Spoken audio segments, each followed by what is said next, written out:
وانطلاقا من مسؤوليتنا الوطنية ومهمتنا كمعبر عن أهداف ثورة 25 يناير، فإن الجبهة سبق وأن طرحت إن الجبهة تعول أولا وأخيرا على جماهير شعبنا وعلى استمرار الحشد الميداني السلمي في الموجة الثورية الحالية التي بدأت مع الذكرى الثانية للثورة، وتدعو في هذا الصدد جماهير شعبنا إلى النزول، كما تتمسك الجبهة بالشروع الفوري في تنظيم انتخابات رئاسية مبكرة في حال عدم استجابة الرئيس لمقترحاتها.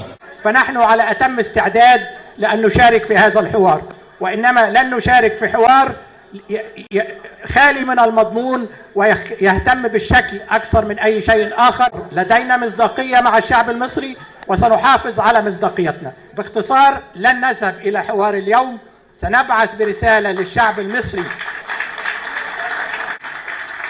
واحنا بنقول يعلن الرئيس عزمه بطريقة واضحة ومؤكدة على انه مقتنع بحق الشعب المصري في مطالبه، وبيحترم مظاهراته السلمية، وبيحترم ارادته اللي اعلن عنها انه بيرفض سيطرة فصيل او حزب.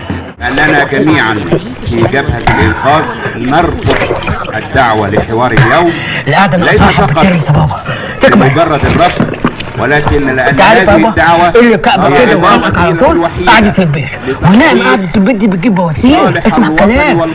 نطالب الحكومة بأن تتحمل بمسؤوليتها في هذا الشأن، وأن تبتعد عن كل ما يضر، بل أن تطرح مبادرات اقتصادية للتعامل مع المشاكل التي يشعر بها الشعب والمعاناة التي يشعر بها شعب. لدينا مصداقية مع الشعب المصري وسنحافظ على مصداقيتنا.